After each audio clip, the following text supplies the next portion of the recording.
गेल्या 2 दिवसापासून महाराष्ट्रातील हवामानात मोठा बदल पाहायला मिळत आहे. आता राज्यातील ढगाळ हवामान निवळत चालले असून कडाक्याच्या थंडीला सुरुवात झाली आहे. डिसेंबरच्या अगदी सुरुवातीलाच बंगालच्या उपसागरात तयार झालेल्या चक्रीवादळामुळे महाराष्ट्रात ढगाळ हवामान आणि अवकाळी पाऊस बरसला होता. पण आता चक्रीवादळ पूर्णपणे निवळले असून याचा परिणाम म्हणून आता राज्यातील गारठा वाढू लागलाय. राज्यातील बहुतांश भागातील ढगाळ हवामान निवळले असून गारठा वाढत चाललाय.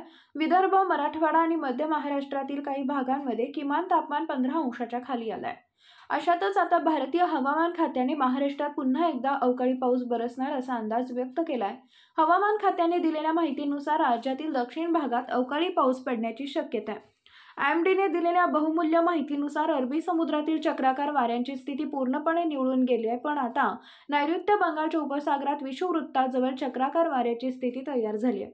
याचा परिणाम म्हणून सध्या महाराष्ट्रात गारठा वाढलेला दिसत असला तरी देखील येत्या काही तासांमध्ये राज्यातील काही जिल्ह्यात अवकाळी पावसाची शक्यता तयार होत आहे. यामुळे गेल्या महिन्यात आणि या चालू महिन्याच्या सुरुवातीला अवकाळी पावसाने चिंतेत सापडलेल्या शेतकऱ्यांची पुन्हा एकदा अवकाळी पाऊस चिंता वाढवणार असं चित्र तयार होत आहे.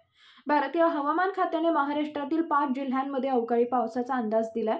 IMDनुसार उद्या अर्थातच 17 डिसेंबर 2023 रोजी राज्यातील दक्षिण कोकणातील रत्नागिरी, सिंधुदुर्ग आणि मध्य महाराष्ट्रातील दक्षिण भागातील सातारा, सांगली, कोल्हापूर अशा एकूण 5 जिल्ह्यात विजांसह पावसाची शक्यता आहे.